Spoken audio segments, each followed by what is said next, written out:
obisa for makwa braso say ye do mo ko twetwe e de bremo na said the nyina kan national anthem ye de tu ye kon hu ni anka eti atedada akora no wabom mode pa at least o basis no and I don't pay Union Honorable Henry Kwabena Kufu MP Bantama Honorable Kwaba Mejo so bro Apumbo Kodi Atumne Bible etiase yo Honorable Adekye J Mensa MP Wasa East constituency deputy Minister Roads and Highways inti am bo breakers am ka me dwene kwan bi hu asma be ka chere enso me ebeba me pe kwan bi asem ma ka chere na Honorable Kwaba okay afi ye share yeah sire ye share bunya na koboko de am na dum all fine okay right ebusafo na nkomo aye twetwe no de di kan efa ye minimum wage munim say adwumayfo katua say aban ene nipa omo fata so omo dwendwen adwumayfo katua ho na kosi adwendwen ho omo se no ebe ya yemfa minimum wage no yenkoto cedi nso chese so utua obi ka less than 7 cedis a day mene TUC pani twetwe ho nkomo bisa ne se obi tua less asotwe bi wo ho ana o se mra taachire nanso so ya na enforcement no ayeden na ma enforcement no ayeden and that's what we do bokra tare mu a obehunu se yese national service enipa be yese 75,000 ghost sa omunye service for sa nipa na sanke ka si yetu omoka enka sika de betu omo ye 26.5 million Ghana cedis yes capital I see ye said a dear free or more payroll so hey some more na say size the 75,000 say ye two or more capay so no more ye go sir ye two or more capay na ye be any day we enkomo e be twetwem afei na no tema central medical stores ija e hye wo ho no say afei de yesi nipa bi mo ho mo ntranchen kra na yanya nhwehwemu sese mpempen so ade akwakoduru no ye hwehwemu akwakoduru sei sa nipa na yeso mo ntranchen bi no mu sei omususu se nipa da sa nipa na buapayo odija etomu sa nipa no so mu ntimi mo ne din hwehwemu ba mi yehunu sa nipa na na fi se nuro na ahye no enye asam ketwa ba ko se na enuro bi ayira ne ye hwehwemu yegusu hwehwemu ade anche na ejatom no to mu mususu sa umbetimi abodi pakro din ana be kwa akoye yese akaye ye de sa na etu atwa komo aye bedwintwe hu no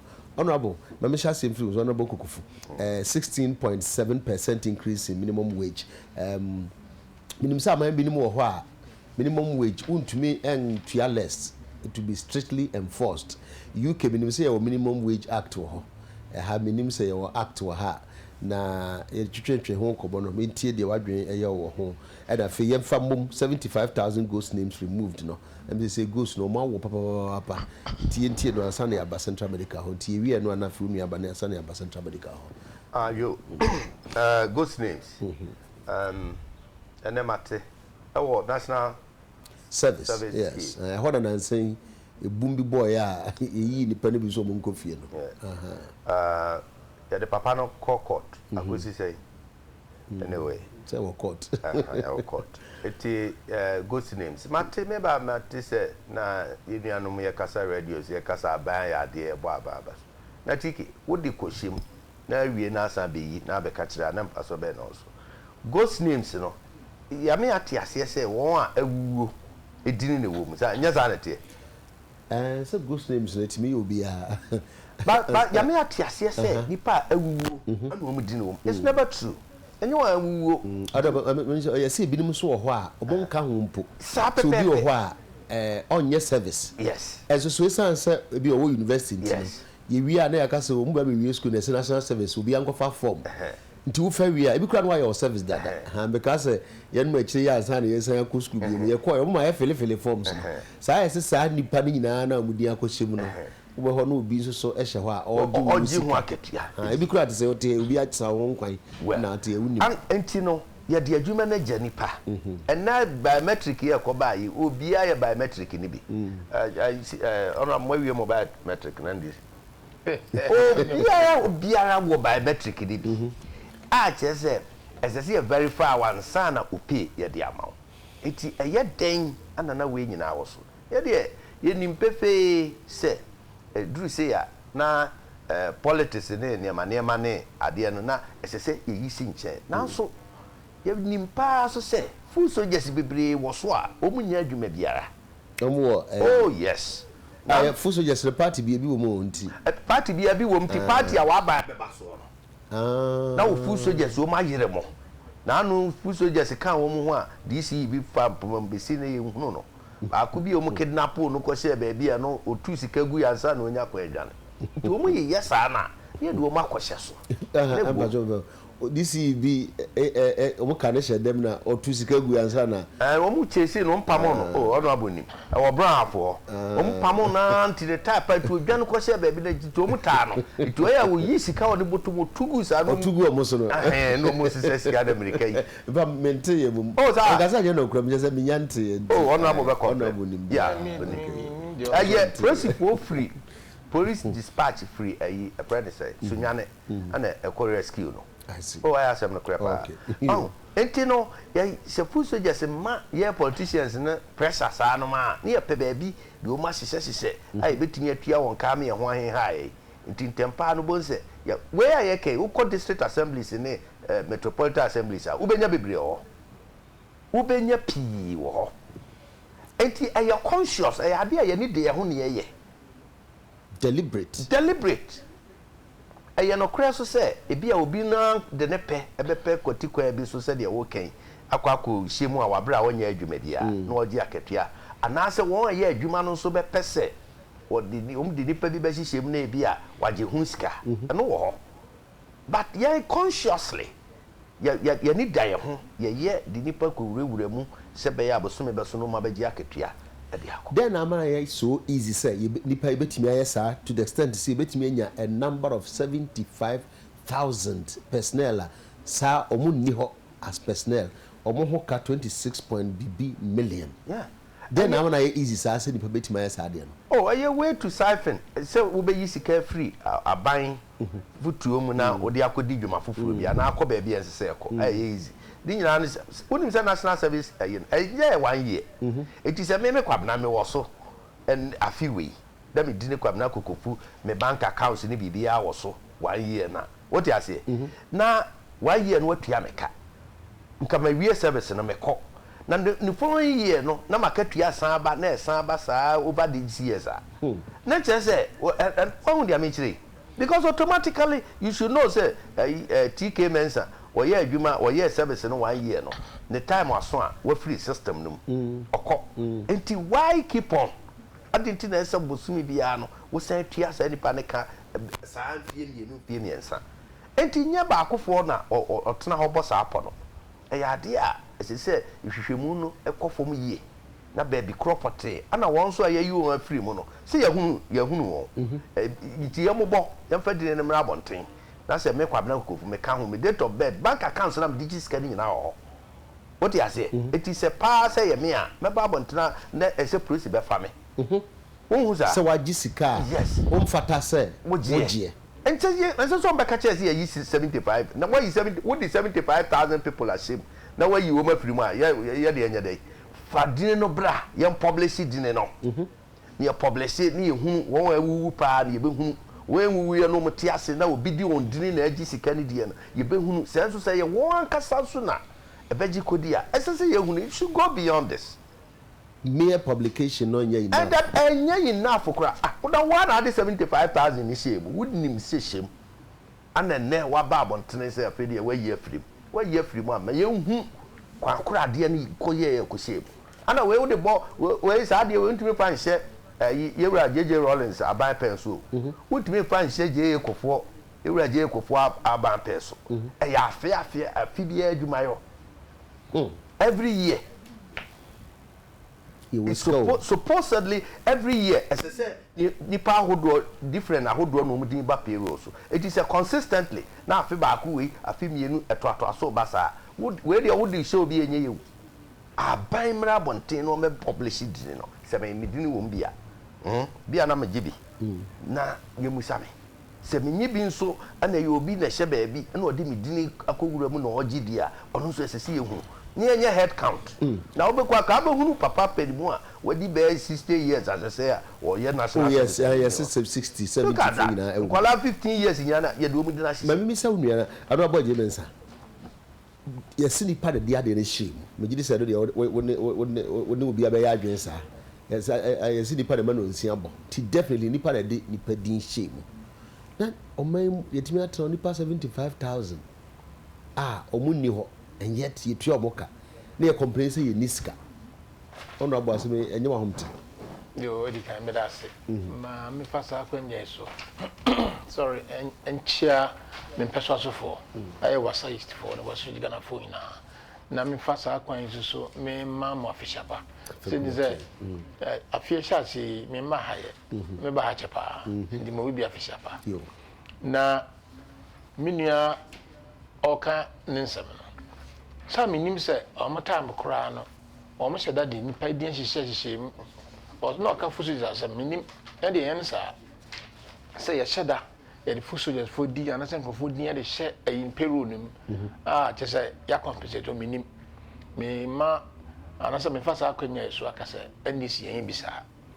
When you be sa, there be NPP time, no, yes, I also practice on me. NPP time, yes, I didn't be sa, and a quarry. Now, there, what depends, political parties beat me day. One to say be a nipa bi o mfata say o ye adwuma kwa na de ni ahye aban peru. Ati mi ne on oka say possible. Say nipa that with my trance. No ko san ko foodin, we da ko she peru so on ye adwuma say ntua naka. E ma boy sam ye 94 ya sa de ye bi ye. Ade nti yanka say den ko fo baka ko she peru. Na yanka so ye be ko kasi ko ya aba na aba say ba be credit. It's not true. Ye bi say. Na o ma hu say sana politics with me na MPP time no e bi omo ye me evidence bi ai am so kan tro kan also the evidence ya train say ampa ye didin shim anasa the same gena kana ka me pese be kan say ye mbo won a o mo tachira o mo ye sa fifi mu no a ye dey sa 75,000 aba no o mabaso say ni so obi bia so corruption ye a ye kata so proye a ye ni ye hwe say be firi okra ebi ni we am paying John Dramani mama buying in Bribia says if it's all minister craft who ye I could have put na di na basa wo ya de wan ye ni ya mra no enu bi say there say nti no mebo on yes said mo abaso na ye hye mo nkran say be bia aban adwuma wo if it's a private work in ye hwe say corruption na den emba na me na national service no so from program na a fixed term contract and fixed term program afi now we call nye na official den fufasa so aba enti say ye de abrantie no ansa baya no national service no di sheperu no so na the time no so contract time and ni yenyi a esa so peru no so em say sa no me ye a eso so na so go kura state is kura ni bidin and shase never say shase ache enti no this is the first time I took at the Catasopronase or national service so now is it will be soon to me in cassette. Ebi so sabre pa mo na adoso na me say adoso because ye pie na a pro e mra besenko na de ma mene ne ya adwen say ye mfa resource no details na mbra na ye sa so go back several years back e be your suggestion say not now ye go about 15 or 10 years back ne ye sa so say etisay ne umu pro ne pa na enso hwara ekuo na omo ye sa investigations no me bo amba so omabaso na masre on say omonkoso enko back 15 even 20 years back na introduce as a influence na ye national service onko unya kata so pro de apro bibiri na me kase mbo mabaso honorable ayibi a chiba de kakra say service for especially coordinators no empe bibiri say aban ba ko free ho a aban foforo beba no o de nko fo no ba betoto dabi mpembe na me chimchiro se national service coordinator na no wo ho ansa na NDC eba power no yeyi no the obae no obviously we NDC then that's a good idea. Yeah, was executive make the executive director no. Me am Mr. National Service your original coordinators. This is coordinators na ekofo. Na executive director no. And na ye political. Into original directors no me o minim obi a national service see your coordinator. Me time so 86 and 85 national service. That's what they say. Okay. Okay. It doesn't matter say abana ba and abana ba. Na mum executive director no anu ko a. Nti so ka jam say abankro for na ye no kware. Militant bebre minimum obi a me person me bodin wa ha. Oh yeah, national service adwuma na che. It's a permanent employment. And here the import of the name be say whoever I am a coordinator no. Enti on to me in fan to say in fact say maban ye wo philosophy. Ye de say de ye nso socket asese so. Obetumi atena ho a onhu te say wo ho a na ye say bibi say abanti no ye ntwe no ensensen. So dia aban dia ma no say onye no wantimi enhu na nkwankoye. Sa asem no enye won kakra. Na mo en in sense say I didn't say basa. Sa executive director na ya appointing na president na sa aban appointing. Oba be hwe coordinators na so. But the structure is already there. Nti nipa na wona so ma pra. Ya pro dada. Esa say new ones. And also ohun. Ohun are no ohun na minia nti kata so pro bebrebe u ka sa yen da ho. E boni eni da ho boni potin say osisi aban ya na so wi ade. Gisa mran so no. Anu nti na kana ma pese minia ye nyina ye mbom ne ye hye nkuran. Ye mbom krofo ba so sa dwumadi ne ye di no. Ye kwaso ye na mbom e bi enya more information. Specifics. I don't do saying. At that time, necessary day. Your publicity ding. You go back about 15-20 years back. Ni yanjani in 2 preoccupé. Now, so you must say the chon. Evangelon. Sound imagine chambers say here. The more my basso. Na minia. Me kind of saw see you say. Any sabain and ye subain and your mambono no say. To say they know or suggest say or more time be on yeah. How can you bring not just a year's program? You need to ensure say my fill forms. This school or call a testing come out there. Official call. Me aware to say in the past not me be a voluntary where we part no extension. Exactly. Into food a conway. What time so now ye? Into your evidence number. The evidence I walk say some time no ye so be a uchitre sabi usra into be a no ye be to visit be a bizarre. Into your evidence now say a buying or the events saying food soldiers are share national service of and this I can't look at. Take evidence. But so or no can't look at. And in the media say me can have say any bizarre. Then Mumbo won't this segment on my basso because I idea a everything and the prayer exactly. I had one or the solo. Fancy I had one mammy as a solo. In the Munia. The Americans are in the Ennis Abanoya in Ennis Abanya Plaza, Papa. The means that for the first time in the history of this country, Yasha say, you took it as a pronounced or data service into one more one battle. Into Munio, of an evidence or Chen Bamuni. But on about evidence, but I saw the Babano, no ticket. But who says service personnel same quantity opposed to almost 75,000 a year ghost. And your questioner will be ABC. And I say ticket. What the honorable is saying is that okay, what the honorable is saying, it means they did it during their term. That's why this honorable also paint MPP as okay. Arabana who be so saying well. Which service year are they referring to? Aside so ABC. Right. Okay. Honorable so what evidence be? Oh yes, evidence 75,000. Say a publicity near the bar. Near Koshia Bako, be whom food suggests no woman in. Oh yes, that's the evidence. Young public who be but you should be obviously one with some money actually MMT. Yabaso. Yabaso evidence in all. What had the interest in the old kind now also number where you only actually? I know the actually. Okay. I know the actually. I know the. It's only evidence. I know the evidence. Okay. 1441 beside for Miss Martha. Abba said that Honorable Kukufuna no metis all cassette. MMT bases no one who be or born number no cry. Na and then papers no more to say Achiba could be. Gee, I see the parkour so no one idea. Oh, so actually, what do you much change chances number? I don't much change G. Card number G 7503Z.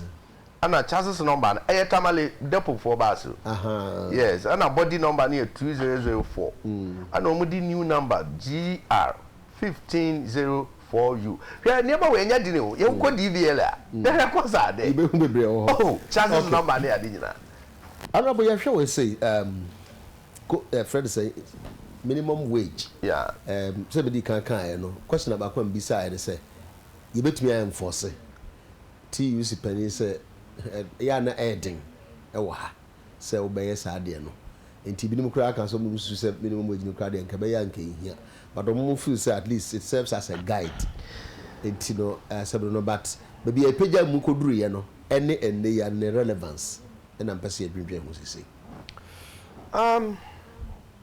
era ticket baby o man na koduru ene za IMF bailout na iwo no negotiations na ye no conditionalities in some bata ho ne bi ne yenyi workers edi ebi ne workers abro so yamhwehwe wo mu ne yanyi wo mu retrenchment ebi ne hu ne edi mirika ezi yi 75,000 a free ayi obi is a relevant question or service year ben asem ne eken me nua pani e ka se yenkohwe 15 years ho ahwa ne ade service year ben asem ne eken the past 2-3 years asem ne eken I was so continuously where would the show be enye just MPP more times and na mo ye de see yasma ye ken ni say we was so 75 now why would the ade kuku so na wie na fe amene because wa anya IMF for esi ukon so wo mu abeba be ye am wani magu ase enti wo ye ne tem no ayi afire so na wie ase momo maba so na ya ade we ye ade dia na wo ye bi ni 1 cedi nya de ato ketua so petro bua kofo mu akwa monte so magana fo ho ha wo mu no sope 10% Ghana fo ho akire wo wa niam aboa ye dene school fees any ade the ordinary worker yempene pomasibre na yentum kakrama na no 1 cedi sope na ne kamunya ayoy jam go 1 cedi bia ne se easy papa ne se even kra nya enforceable just a difficult to enforce yes sir who enforce say no o say ba adwuma num dia na nka enye den but say kodru private num a na den so it say ba adwuma efui metro mass transit adwuma efo amukum ho aye adwuma na mayire mo ho aye adwuma de abo ma chechire say atuma katua mu 1 cedi minimum wage that's the announcement 1 cedi abansi ye mo na baso waya ade na sesasem we enye Ghana na edi bedin ya na tripartite committee no idea nyina so wo maka me atie nyina so ben factors ben wo mo hwehwe inflation rate de niema bo akosoro wo mo consider ni nyina edan akatua electricity bill water bill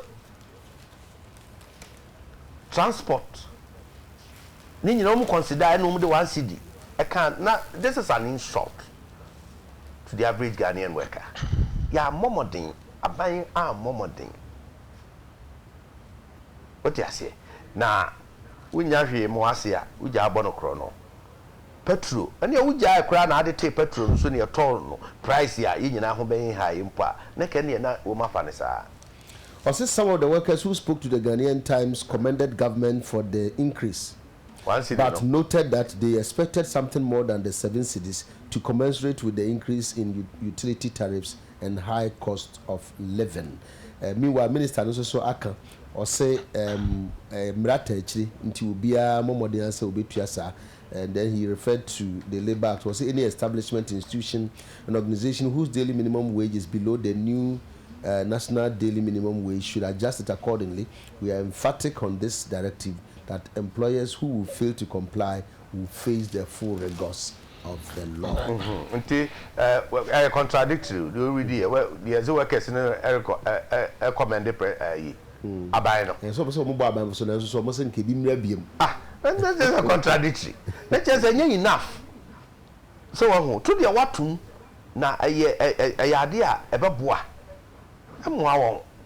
If you say cement boy and call from school fees no enko form ana car sentiede a tia de koye adwuma se ya oni an kra ya fan labor ampo ana okọ no so okodododo a obefa car enbo no ema form kwa na ekoso se wa asetre ni mayedne enu nti ka petrol de ekate across petrol eye $147 per barrel no na je kufuo ne MPP apen so ne ye to no sada kwa na ye to me hene am say 5 cedis as 520 mu gina simpie so eye campaign any demonstration o mayimu ema a president onya ne ba bi ko ne di animu sabre president yo hui no a vice presidential candidate it's that infamous metal do drastically no am kind and ne papa ni ho onya president bi o sabre president so onya ne kra chiko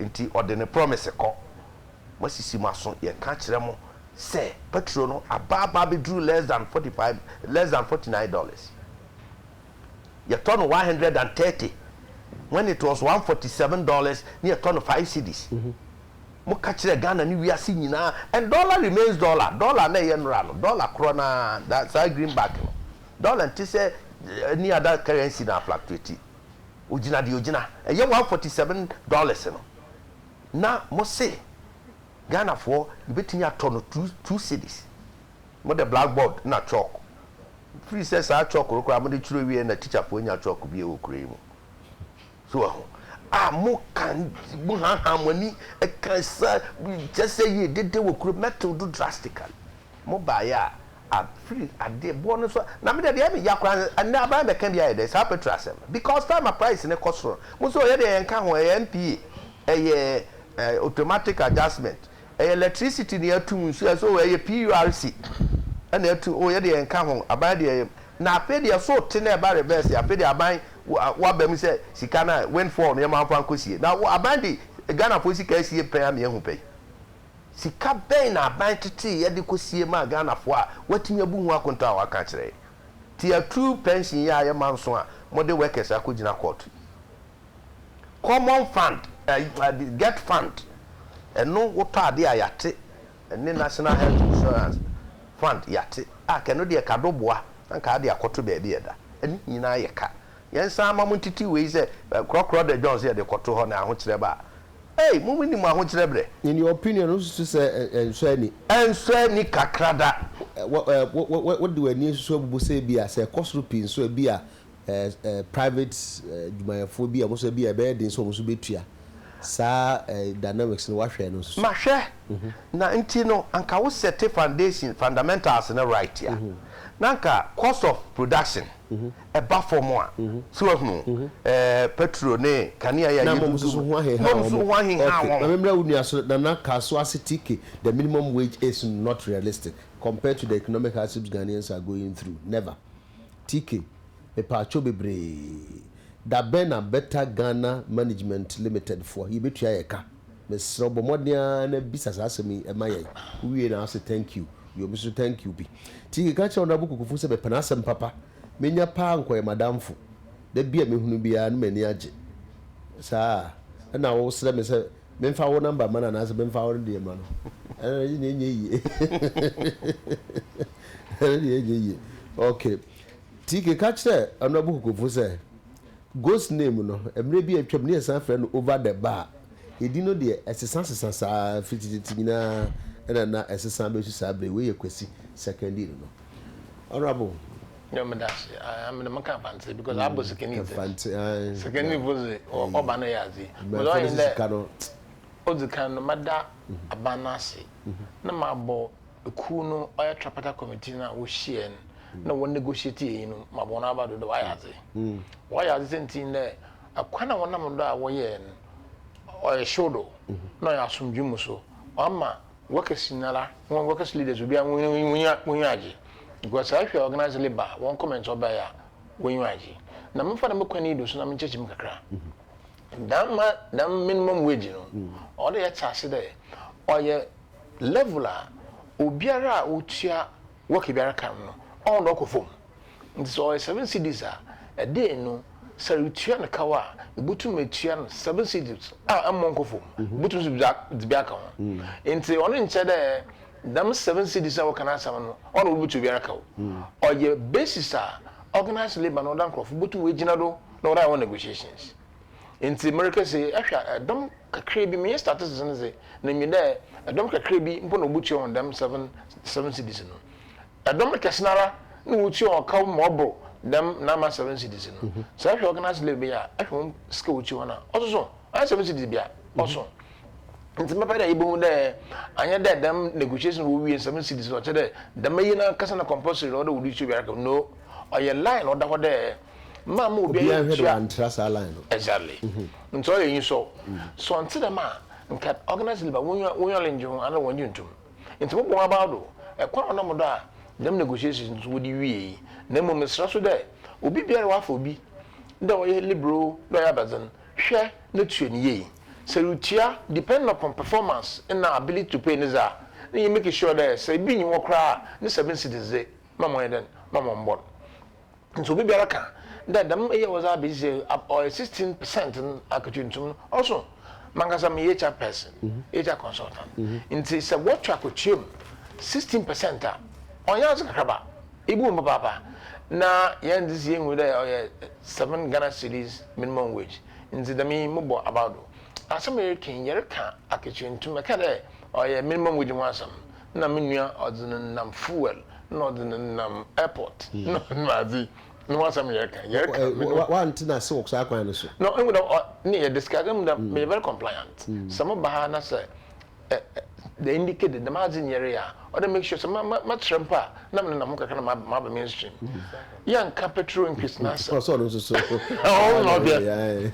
ayo it's my peda the number ten as say na or balance they say yes minimum is what to mumpo a wa hwe what to amanfo ahokira omo se omo akomu ana nti ya na odidi nkomo na ade ko fa say ba petrol so kura na binim se nka bote so a nka beba nipa no ne ho atodo kakra yes I mum no de ko fa petrol wato no no be petrol wato na hwe drastically Messi, it depends. Drastically or relative. A boom was on 10% wato do yan ba into the match there yan hwe kakra minzim there ahwe organize labor mo sa wugi antentin wo protect one crofo wugi on crofo echi na mo ko negotiations na dam kunyimze wo da ban ye mo about the wire dey because on yata obata wo phone on arms into imagine jam the jumeza organize labor na ban wire dey about so na so I am bro what sense one chat na hwe hye na zo nya wa perfect me tell them minister no kasa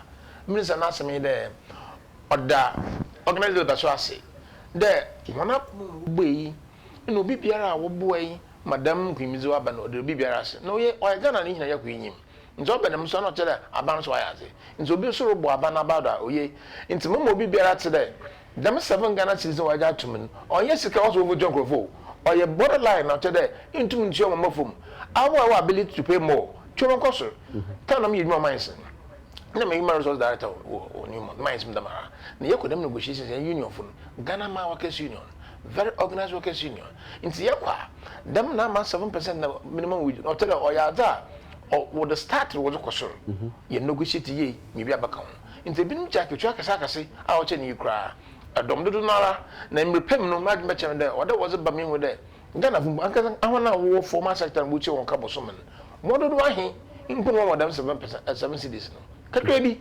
kesenara aktuntum no so nti mama pede Ghana fu nya ya sha fufurasi o yankumizi mo biara that the first no ko ya chara ansana na ya nintam afin ya sha asin we return minimum wage oil organized labor I want one negotiate or salaries do wo hwe wonyira do no fa one negotiations no one then akutuntum na adu so then o fa mo nkrofo nti mo bo abado na mom se ya hwe de what say fuel wato do ma banche ne bo akofom brother idzibana ba masisi ara mukogom mukochop mankoto fuza ahumkaza obegada nke mantum kra ana yotum susuntum na ban no en organize liba wana adwena yakor wakobo ne sanzo so wakobo nkrom wana adwena yakor na wodi dam Ghana cedis 7 Ghana cedis ozaba nzimbo bo abado na mesele munua benyin so honorable onyintum na waso bi ya da womanumo nti mofadam ko ma wonumo minister metero kasa oye Labor Minister, lawyer Alaji Orkasan Haruna.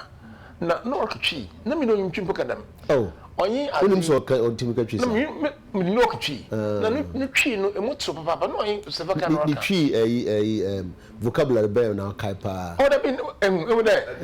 No okchi. No haze. Na mi no ntwi kadam. Anti na on bisa me driver na hono work say. No. Honorable I'm say. Oka twi no mu do ho.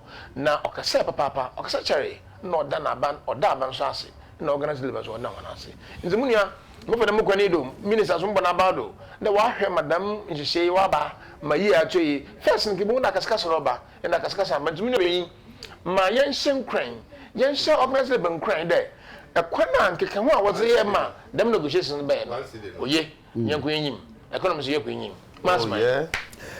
Was Central Stores fire arson? Question Ghanaian Times are pay obisa no. Honorable we decide yechi. Yeah. Central Medical Stores sky body em say wan kasa wunim. Yeah. Ho asema de abedu ne say workers be say aduasa. Na ya mark almost say to say hwehwemu no umbe hunu bibia fa ho. Bidim kura ho aye say atwe mo asen. Nipa na atwe mo asen bidim kura so mo ntia ase say omo kura na yebo mo dia frem. Na omo susu say ade no na omo ye investigation we no bi ayira. I don't know more anye ya si yakoto mu nti omukade mo adwen ya yese asen who be here say ni pakro mbetimi atu din aka say di pass mesi bentin we ni yesusu no yenti ya yesusu ni nie na ama ye hwehwemu no etwatia kakra ama ye chen say bia ye be ye say ye hwehwa we ba say na me na me wo hobi we su na me ni hobi nyam na me hye no me ma hye no me kura me ni matches me kura petrol kura me nto bi da usu send kwan be na wetimi afa so ayi betimi ehunu ade property ensi yo tika no pay me ho adwiri mi o Ghanaian workers that two on pay mu 1 cedi mini ase ye mo abaso yo workers mo sempa woni msa saadi we ba temase mi ba na mo studio mo yeah na me feel me call am say peace hu wie no me busa one question say anyem bia na investigation bi koso no bia spy ya kra no bia abegu a spy na investigation bi koso ana me busa tutum framem eno na ebobo ba I am the letter be amount. Enim so betu kan be amatifo atie bi. Oh ya be wi aduma kan. Mature krata ya koma Asante Regional Minister Honorable Dr. Sapo. In his capacity as the chairman of the Regional Security Council. Some senara adauma. In somewhere course wo MMT hono. Metro Mass Transit hono.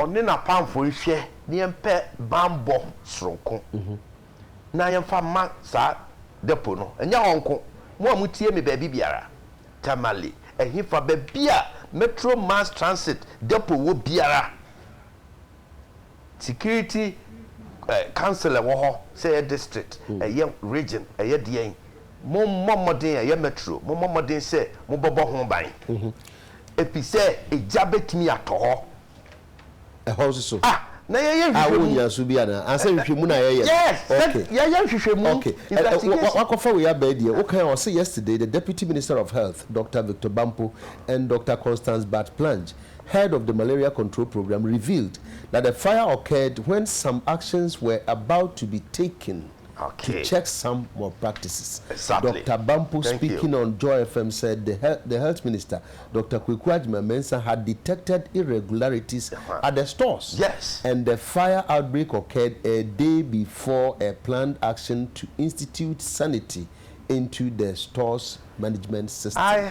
What surprises us is that the day before he was supposed to take an action, this thing occurred. He was supposed to ask certain people to do certain things. That's why it's very interesting that the fire occurred when it occurred. As a asem ne da ho. Etie ye ni da ho. Eni da ho. Chese akinye bia ni ho. Said the whole said enro 200 and something million. Oh Mexica. Hey. Now we cry 200 and something million obi na eka. What you say? Se pa ebe twam ababro. ah say oman ajapade enti me letter amachura me de ma wono me sremo ebetimi asi ewo metro mass transit depots na enti na say honorable mpacho sika na say emphasis will be the sika enti say sika na we di no we okoshe edura ye 200 and whatever million any ajapade adan no kwa akra ya de mu we terrorism yes enye ye tiri mo din ye ti o man mu nipa bonifo wo man mu a ya me ma won positions no ne ade bebrebe woti ase enti yewe tike akọ ho akọhia se afedie abanye man se nu nyina se se ebo ho bai na meda me regional ministers abra me tua na mo am koduru no ho oje me feso na one ma dwen ko bankro me de copy ma regional fire officer eduru wa immediately ose ne nkrofo nko metro ho depo ho metro maso no mu kohwehwe fire ayi mo friends hydrant ne niema ne kwan bi e bitimi afaso a o take immediate step esese okay wo ba bibiara enye sa nhwehwemu na ekoso no on krata ekura mbebrebe mu niema krata ekuta metro mass mu niema ba ku bi o mekan a kire wo okay wow na se yeti o memu na yedi ehu awusa eye na aban oso tukata sese proyase de pia ade ne happy wie ansana yetu hu anamon eti ye ni precautionary measures ye ni bibibi egu akwam se we de asem aba ho ye ka ho asem ti ne ye mo ho ban ne ye hwe copying se bewie ye tete ho in this particular case we bet be aka say a technocrats ena omuna say central medical society show monsa one we did regional minister na yina no ka regional sorry ayi health minister adite wa hunu se bibia koso a enye wa bobodina tu ho na mo se ye hwehwem ana wa ka se yenye we enti oya aware se problem o stores o enti se bibi sa na sa wo ye hu adwuma na de ka ho bio ni se obobo ho ban na wo wie watimi awie wadwuma no wanya nsunsu aso papa ade na wo ye no free leadership is about vision esese wo nya hu nkan nipa wabọ na adwen pop so di bone no wa wo ye leader no nya ne hu nkan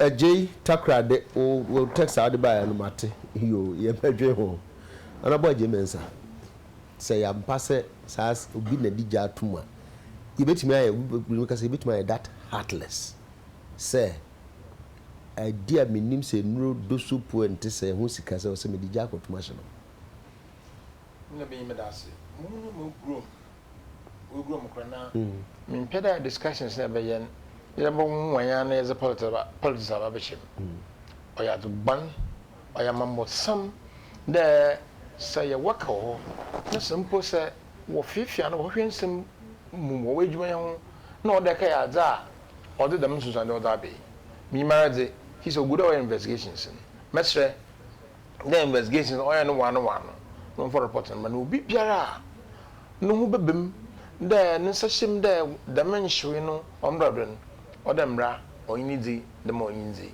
senti ye dwumri Ghana sisiara obiara ponso nyame bia dinti na edura ndura ye hia ma ayarefo asa be na madi madu chame de so technical problems we won panka on to the water no senti de minister no hu de maybe kodo onye nti ohwehwe ndemam wanchar na de madi bay nti suspicions are won fish me na mo yisum de amkaka na nzama obehye mo aye dem investigations no ozama boy for woman our boy wo hwe madam no badon obey no punishment sika woman ya agro nye be nke no about 200 something million na dan no so mpo so edu no kutan na dan no mpo so nti munu ya edu level bi a hwe aya say ya kan some so message ma ya politics bi ya man yom say why very complex and ade as of technology yet to chroma Ghana ya car wa nso car fiafia no aha ne bi wo technology nti say ya omanfo nankasa ye hu da oman ne ye nza nti ya mbo ho ban a mpemfo wo ginjam no wontum wona gote won den wonye you could be a politician a minister whatever se technocrats na workers wo nyina se wadwena anya ko mo amaze ho ban a wonya bete no people to say awu na su butuma ye me hwe na ro say nti wo madam nyo me gede so open dem a vision number the opinion no hu dem ngodo when it is possible the mean pay obey as bon obey the man's money. Now can you imagine that? I want to way painful now. When people can so anya ordinary workers. So ordinary worker are here junior staffer. And for them to see na then and but will be a pain with you. I am more responsible. No man who's here. The bad thing and I say oban there so aka must say him gwasim pono ba abefa dem kwani do. Mad me married na hwehwem no so ba ibo no koro my suspicion nti menyim yara won hwe na hwehwem no mbra na so twimiara wode wore twen ofanhwe na nyewura minister huni ntem na started already bibi ma odi dem atututue no banden na say ogana yi edura was ma yarfo sa aye bonpo na minister bo hwehwe ma enya botar na so no kwade dem nkofo weza ono so won ka hyengudu boss sans voka kashengudu ma esum entu da nipa no nkwa ho asem yare kan yo edu se yara mofama mpanyimfo na mbara kokore nyara ye bokọ ho na fast afadam kwan da no wankasa no ye mambe adina ye nti aso twibia ya ado twe ho so no kwasam de ampa obi ni wo mo badam za wonyonzi na monyisum ye yo dramani ma na aban opepepere na obepede obiara so nti so obiara fa wo duden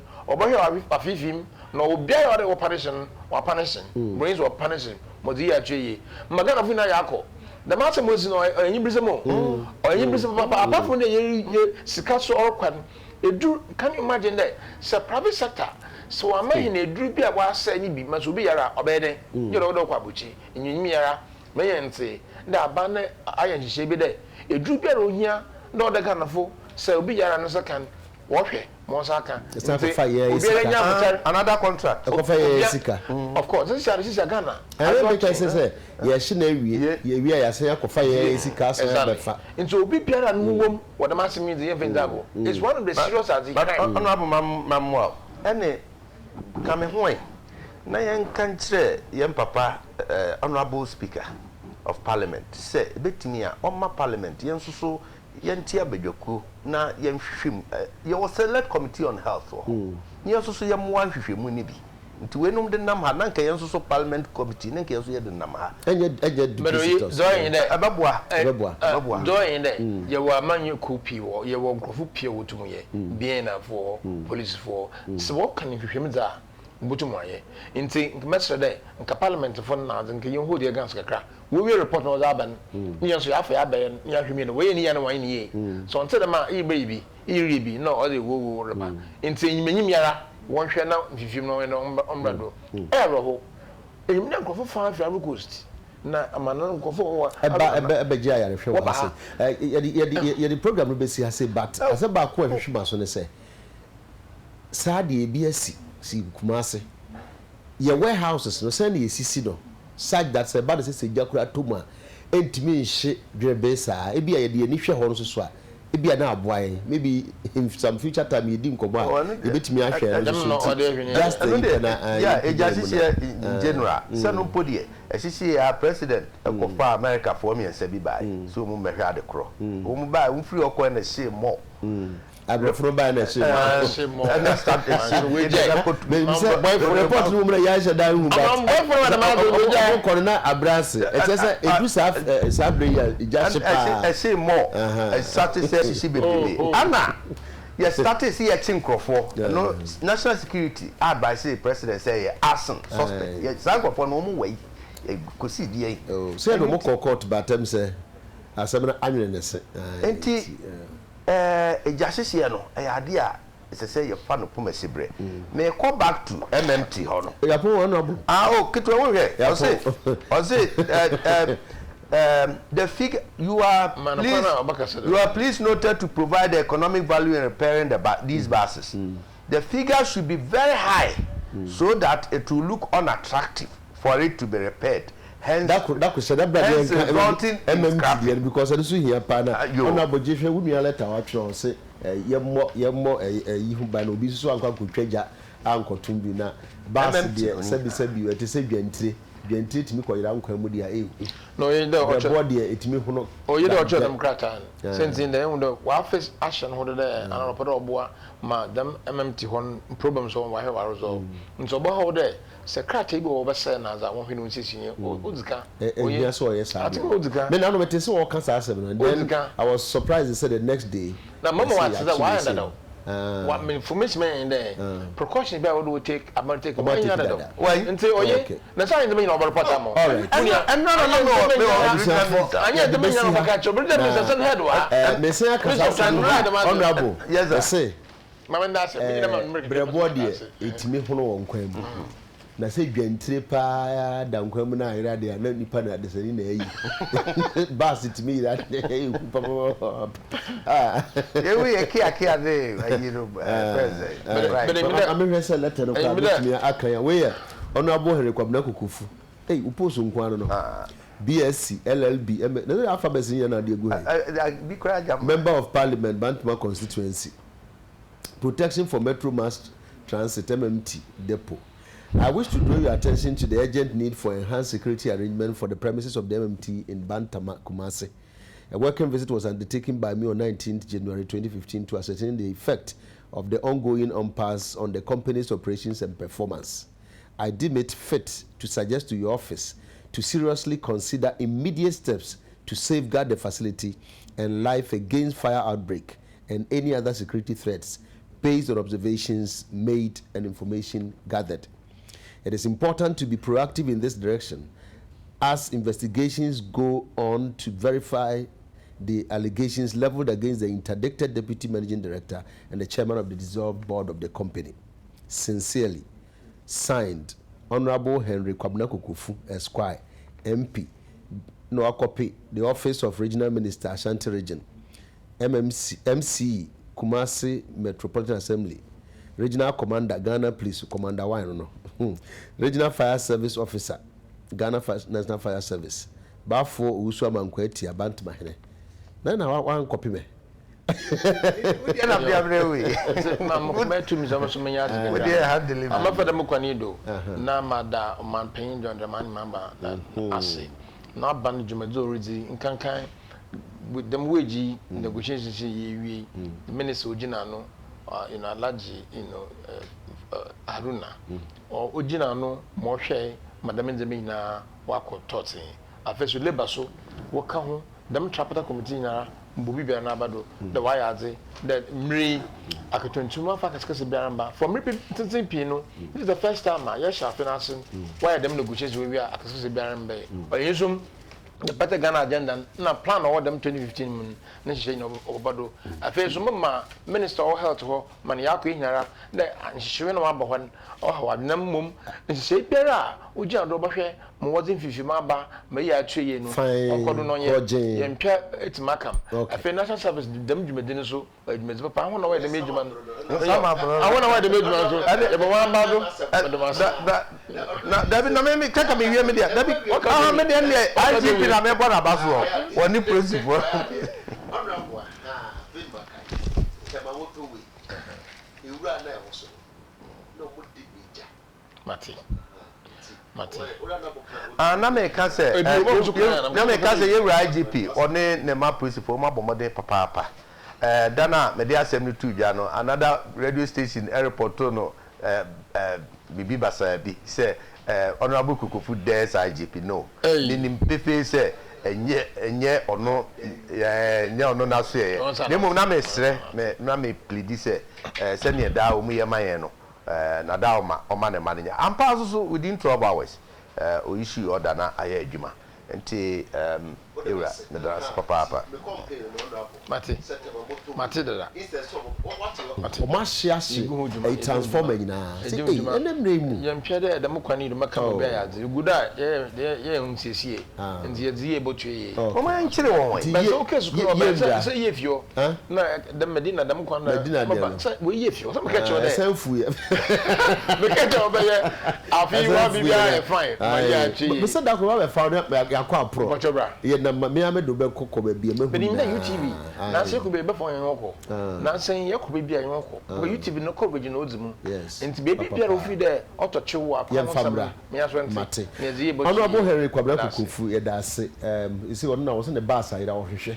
Ofiri ha me ne bi ko the bus na aka no. Honorable Adekye Nsroma MP Wasa East Constituency Deputy Minister Roads and Highways and then twetwe enkomo na busia for ye pagya mu emu ye kaye se onipa bia da bi wo ho a bibi betimi ato ama ehu hia se obe take decision bi say decision wa hwa nkofo be ka so abodam o be ka so wadwene nya adwuma enso say decision no I don't turn abrabo take one today very very important ye pagya mu o chanya me adom be say share bi ya be ba no me ke bi ache o de o hu yes personal experience but enso afoti ye pagya mu o chanya me adom be say share bi